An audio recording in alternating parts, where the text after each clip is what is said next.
Assalamualaikum and hi mystery lovers. Apa khabar semua? Happy Chinese New Year. So, berjumpa lagi kita di dalam Misudi Bercerita. Tajuk kita pada hari ini ialah Misteri Lagu Seram. Let's check it out.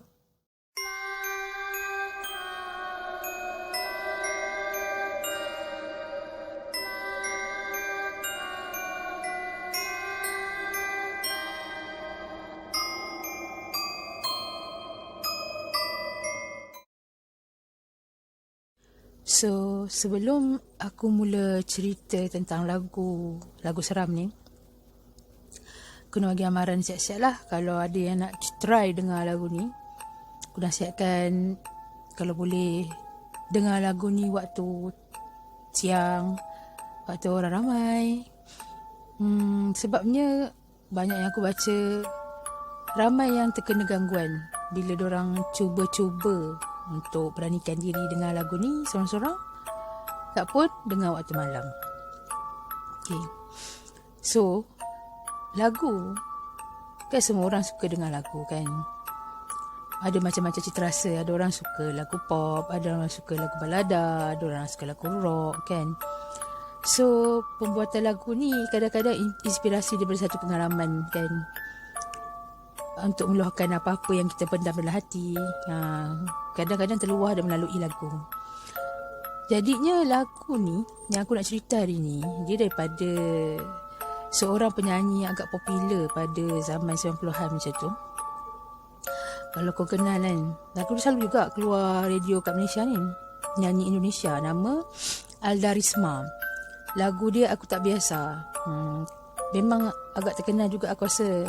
Dan lagu ni sampai sekarang pun aku rasa masih diputarkan di radio. Cuma ada satu lagu dia sebelum orang kata hayat dia berakhir. Lagu misteri dia tu, tajuk Menanti Kekasih. So lagu ni memang aku rasa tak pernah lagi aku dengar dekat radio. Lagu ni selalu dikaitkan dengan perkara-perkara mistik tau. Sebab apa tahu? Sebab kalau korang dengar lagu ni dan perhatikan lirik dia, boleh dikatakan dia macam satu luahan kekecewaan daripada seorang kekasih ni kepada pasangan dia. Okay, jadinya yang aku baca, Alda Risma ni meninggal dunia pada bulan 12 tahun 2006. Lepas tu ada macam-macam laporan, macam-macam spekulasi, macam-macam anggapan yang timbul bila lagu ni dihasilkan.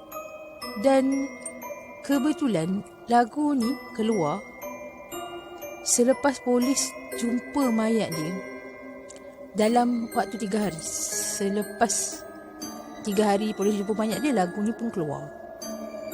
Okay. Jadinya orang buat spekulasi Alda ni dia jumpa di hotel dengan keadaan telah pun meninggal dunia. Menurut polis dah 3 hari meninggal dunia. Dan spekulasi orang mengatakan yang Alda ni dia bunuh. Sebab punca kematian dia disebabkan overdose barang terlarang. Bila polis datang, masuk kat dalam hotel, tengok, jumpa macam-macam alat suntik, ada ubat penenang, ada macam ubat-ubatan macam kapsul macam tu. Tapi dipercayai Alda ni meninggal sebabkan keracunan. Sebab mayat dia keluar buih dengan darah. Bila disiasat, didapati Alda ni dibunuh oleh kekasih dia sendiri masa diorang pergi kat satu hotel. Bila forensik buat bedah siasat mayat Alda, sebenarnya dia dah 7 hari meninggal dunia tau. Yang boleh orang jadi menguatkan kata Alda tu dibunuh oleh pak ua dia, boyfriend dia. Sebab ibu dia ada bagi tahu yang Alda ni pernah cerita kat dia lain kasar oleh boyfriend dia lah. Dia kata, aku dipukul, ditampar, ditumbuk di bahagian muka. Dia kata, aku tak salah pun. Kata, macam mana aku nak buat, dia kata. Tu mak dia pun ceritalah yang Alda ni, orang kata, memang meluahkan yang dia tu agak kecewa dengan sikap pak ua dia. Tapi Selepas tu peguam Alda ada menyatakan yang Alda ni sempat buat surat kenyataan yang dia ni tak pernah pun kena seksa dengan boyfriend dia. Dan kenyataan tu dibuat setahun sebelum Alda tu meninggal. Surat tu dia tulis pada bulan 10 2005. Dia kata Alda mengaku bahawa dia pergi bersama kekasih dia bukan sebab paksaan, dan mengaku kekasih dia tu tak pernah pun seksa diri dia macam mana mak dia kata. Setahun sebelum kematian dia. Dia mati bulan 12. Dia meninggal bulan 12 2006. So surat tu dibuat pada bulan 10 2005. Dia kata peguam tu kata tujuannya Alda tulis surat tu sebagai untuk berjaga-jaga, untuk menafikan tuduhan yang kata boyfriend Alda ni larikan dia. Sebabnya peguam tu pun cerita juga yang Alda bagi tahu hubungan Alda dengan mak dia tu pun bukannya orang kata dalam keadaan yang okey. Jadi punca Alda lari tinggalkan rumah dia dan ikut boyfriend dia pun sebabkan mak dia lah katanya. Jadinya sebabkan mak dia tu memang orang kata tunggu orang panggil tunggu modal lah, tunggu perkara yang melibatkan Alda. Jadinya kekasih dia cadangkan supaya Alda tu buat surat bertulis. Lepas tu ada saksi lagi, tapi tak tahu siapa saksi tu. Dia tak dedahkan identiti dia.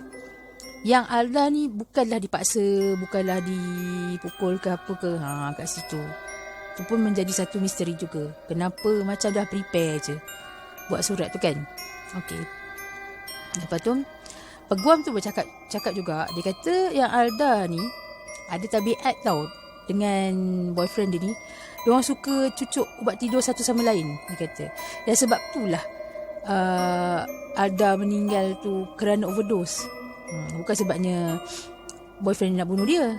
So waktu proses penghakiman tu, boyfriend Alda ni sempatlah disaman atas tuduhan melakukan pembunuhan terancang. Tapi dakwaan tu dibatalkan dan digugurkan sebab dia dakwa hanya sebab perbuatan tu membahayakan nyawa, bukan kerana pembunuhan. Dia kena penjara 8 tahun je. Pada 2011 dalam bulan 5 macam tu dia dah bebas.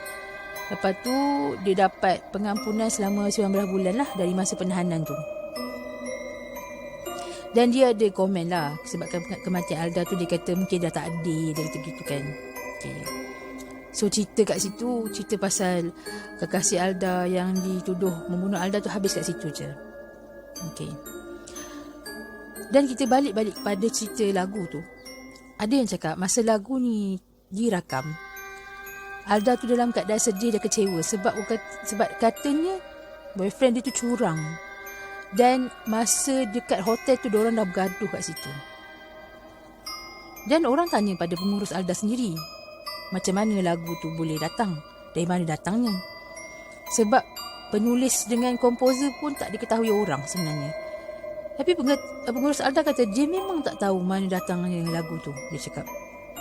Yang lagi membuatkan lagu ni bertambah misteri. Dan lagi pula dalam lagu tu ada satu part ada suara ketawa perempuan tau. Macam mengilai, macam ala-ala Pontianak gitu. Jadi orang kata tu suara Alda lah, dia kata. Sebab kalau kita perhati pada lirik dia, okay, aku bacakan lirik dia sikit. Dia kata, malam sunyi ku sendiri, duduk sepi di atas pohon, ku biarkan rambutku terurai. Okay, rambut urai, okay, ciri-ciri dia kat situ. Tanpa kaki kelelawar, anjing dan bulan purnama, ku menanti kekasihku yang belum mati. Okay. Kapan mati kekasihku? Ku menanti kau di sini. Ayo mati, bunuh diri. Biar kita jumpa lagi seperti dulu. Mana mungkin ku kembali hidup lagi seperti dulu. Pelik kan dia punya sari kata lagu tu. Satu sebab dia kata kaki terjuntai, rambut panjang. Lepas tu dia cerita pasal anjing. Semua orang kata simbolik kepada macam mana keadaan yang kita tahu, kita selalu tengok TV lah, ataupun diceritakan orang-orang dulu pontianak tu macam mana gaya dia kan.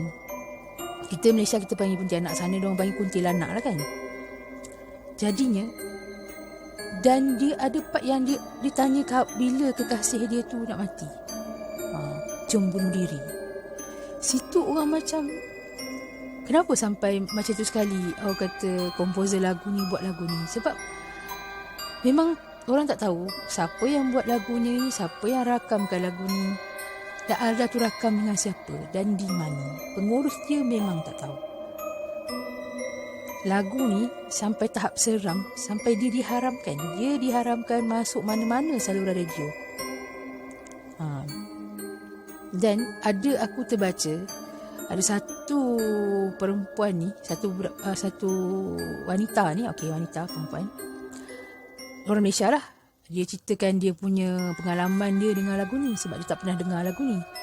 So dia macam trigger nak tahu, sebab orang dok cerita sangat pasal lagu ni. So dia pun masa tu kebetulan dia cakap dia pergi dekat jalan lama. Dia memang favourite dia cari jalan-jalan lama.